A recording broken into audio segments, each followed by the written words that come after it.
associated with being censored. Мислам дека во британски контекст книгата која најчесто се поврзува со цензура е Животинска фарма од Џорџ Орвел.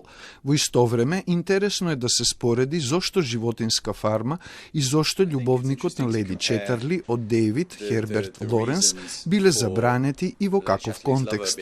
Причината зошто беше забранета љубовникот на Леди Четерли беше намерата на писателот да даде уметнички израз на најинстинктивните карактеристики на човековата природа, додека големиот успех на Животинска фарма е тоа што го отвора прашањето за моќта и како таа влијае на меѓучовечките односи, како се користи за манипулација, за пропаганда, во крајна линија и за контрола.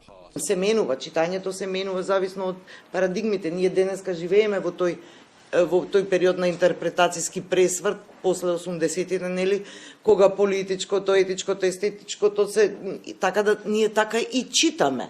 Мислам и ние сме одредени од нашето време. И нашето денешно читање, и нашиот денешен разговор е одреден од актуелниот комуникацијски миг што го живееме, така што апсолутно, мислам, не можеме да побегнеме од тоа.